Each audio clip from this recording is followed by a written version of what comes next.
జై శ్రీరామ్, అందరికీ నమస్కారం. వెల్కమ్ టు న్యూస్ అఖండ. నేను మీ కస్తూరి శ్రీధర్. మిత్రులారా, గతంలో మన భారతదేశాన్ని సర్వనాశనం చేయాలని చెప్పి విశ్వ ప్రయత్నాలు చేసినటువంటి దుష్ట శక్తులన్నీ కూడా కాలగర్భంలో కలిసిపోయినాయి. అవునా కాదా?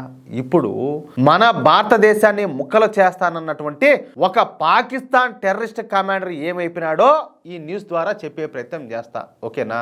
న్యూస్ మాత్రం ప్రతి ఒక్కరికి నచ్చుతుంది. ఓకే, కాశ్మీర్లో ప్రస్తుతం తీవ్ర స్థాయిలో ఈ తీవ్రవాద కార్యకలాపాలన్నీ కూడా సాగిస్తున్నటువంటి ఒక జిహాదీ తీవ్రవాద బృందం పేరు వచ్చేసి జైషే మహమ్మద్. ఇది జైషే మహమ్మద్ 2000వ సంవత్సరంలో కాశ్మీర్ పొరుగునే ఉన్నటువంటి పాకిస్తాన్ భూభాగంలో మసూద్ అజార్ అనే వ్యక్తి ఈ తీవ్రవాద సంస్థను ఏర్పాటు చేశాడు.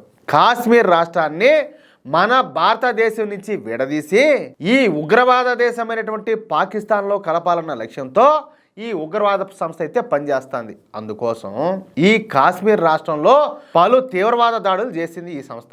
కాశ్మీర్ రాష్ట్రంలో షరియా చట్టాలను అమలు చేయాలని కూడా ఇది తీవ్రంగా ప్రయత్నాలు చేసింది. మొదటగా కాశ్మీర్ను ఆక్రమించి తరువాత మన భారతదేశంలోని మిగిలినటువంటి భూభాగాలను కూడా తమ ఆధీనంలోకి తెచ్చుకోవాలనేది ఈ తీవ్రవాద సంస్థ యొక్క ముఖ్య ఉద్దేశం. సరే, మొదటగా ఈ జైషే మహమ్మద్ తీవ్రవాద సంస్థ పాకిస్తాన్ ఆక్రమిత కాశ్మీర్లో తమ స్థావరాలను ఏర్పాటు చేసుకొని అక్కడే ఈ తీవ్రవాదులకు శిక్షణ, అదేవిధంగా జాయినింగ్స్, దాడులకు పథక రచన చేస్తూ ఉండేదన్నమాట. కానీ 2019లో మన భారత ప్రభుత్వం జరిపినటువంటి ఎయిర్ స్ట్రైక్స్లో ఈ జైషే మహమ్మద్కు చెందినటువంటి అన్ని శిబిరాలు కూడా పూర్తిగా ధ్వంసమైపోయినాయి. దాదాపుగా 430 మంది ఈ జైషే మహమ్మద్ తీవ్రవాద సంస్థకు చెందినటువంటి తీవ్రవాదులు ఒక్క సావు చచ్చినారు. ఓకేనా?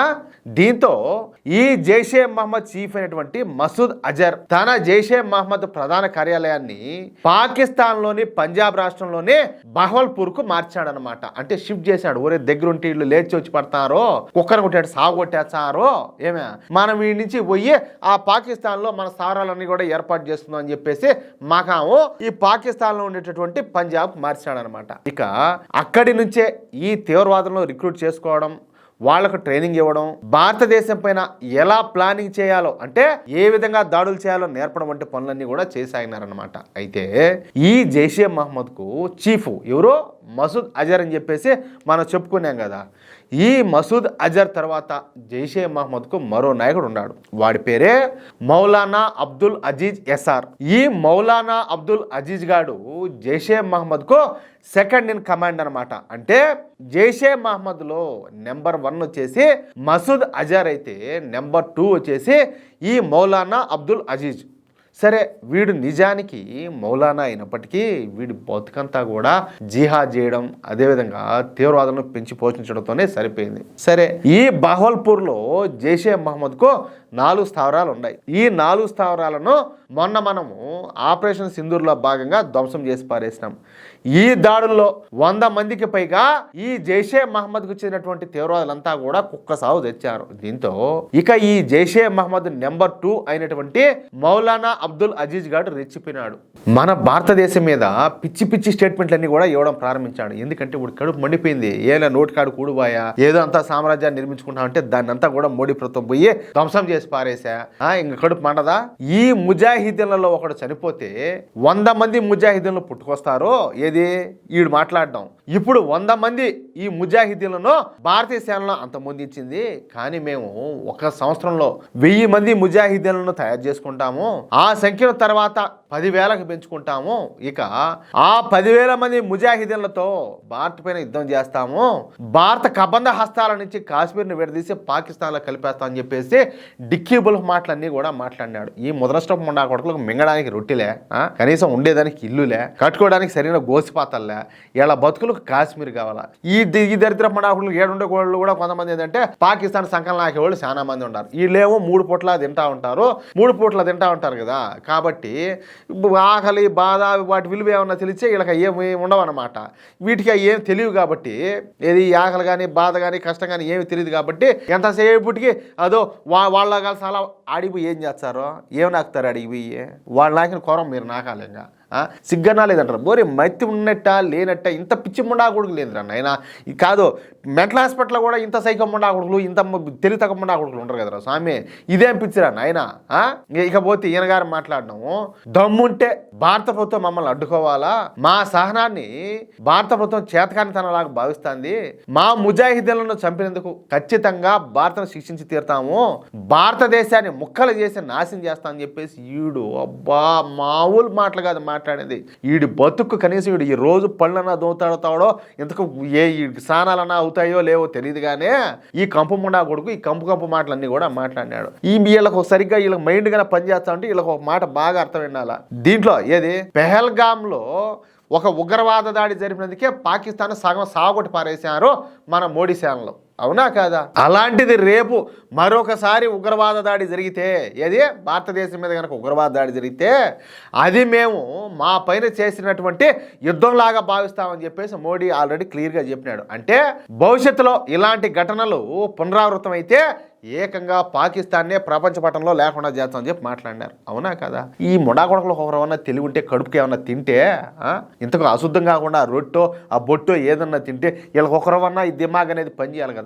ఒరే స్వామి ఏమన్నా మెంటల్ హాస్పిటల్ అన్నా చూపించుకుంటారా మెంటల్ ముడా కొడకలారా? ఎంతసేపటికి ఆ 72 మంది కోసమే, ఎంతసేపటికి ఆ 72 మంది కోసమే పాకులాట. అంత కామమేంద్రా ఆయన కాంపిసా చల్లారా మీ బతుకులు జడ.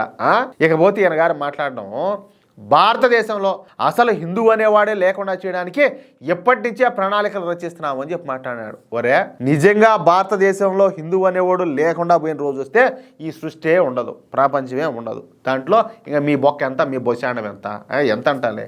ముఖ్యంగా భారత ప్రధాని మోడీని అంతమొందిస్తామని చెప్పి మాట్లాడినాడు. ఇంకా నవ్వాలనో ఇంకా ఏం చేయాలన్నా కూడా ఎట్లా రియాక్ట్ అవ్వాలన్నా కూడా నాకు అర్థం కాల. ఇది మెంటల్ కూడా కాదు, ఇది అంతకుమించి అంతకుమించి ఇది త్వరలోనే భారత్ అనేది ఒక చరిత్ర కాబోతుందంటూ గత 10 రోజుల్లో 4 సార్లు ఏ మాటలన్నీ కూడా మాట్లాడినాడు. సీన్ కట్ చేస్తే నిన్న గుండెపోటు వచ్చి హఠాత్తుగా రోడ్డు మీద పడి కుక్క సాగు తెచ్చాడు. ఇది వాస్తవానికి అయితే సహజమైన గుండెపోటు కానే కాదు. ఈ బహవల్పూర్లో మర్కజ్ అనే చౌరస్తా ఒకటి ఉన్నదంట. ఆ చౌరస్తా మీదుగా ఈ మౌలానా అబ్దుల్ అజీజ్ గారు ప్రయాణిస్తూ ఉండగా అక్కడికి సడన్ గా 2 మోటార్ వెహికల్స్ మీద 4 గుర్తు తెలియని రాకుమారులు వచ్చారంట. ఇక వాళ్ళు గన్స్ తీసి కాల్పులు జరిపే లోపే ఈ పిరికి వెదకు గుండుపోటు వచ్చి అక్కడికక్కడే కుక్క సాగు తెచ్చాడు. అదేదో చెన్నకేశ్వరరెడ్డి సినిమాలో బాలకృష్ణ ఒక డైలాగ్ చెప్తాడు, ఆయన ఏదో బామ్మ నరిచే ఆ వాళ్ళోడు గుండె అయి సచ్చాడు. ఓరే ఎంత పిరిగి ముండా ఉడుగులు సేమలో ఎట్ట పుట్టినారా రత్తు అని చెప్పి చూసేసిపోతాడు. అట్టగా నువ్వు ఇన్ని బిళ్ళపాటలు మాట్లాడితేవి, ఇన్ని కథలు దొబ్బితేవి, ఇన్ని కహానీలు చెప్తేవి, వాళ్ళు కనీసం తుపాకులు తీసి కాల్చేదానికి కూడా అవకాశం కూడా ఇవ్వకుండా గుండెకి చచ్చిపోతేవి. నువ్వు ఇంకెంత మొగోడివి, నువ్వు చెప్పిన వాళ్ళంతా మొగోళ్ళు ఏందంటాలే. అయితే మన గుర్తి తెలియని రాకుమారులు వీడిపైన కాల్పులు జరిగినారా లేక భయంతోనే ఈ పిరిగుడ్డు ముండా కొడుకు కుక్క సాగు చచ్చాడా అన్న విషయం ఇంకా అయితే తెలియలా. ఏదైతేనేమి ఒక రాక్షసుడైతే మొత్తానికి కుక్క సాగు తెచ్చినాడు. అది విషయం.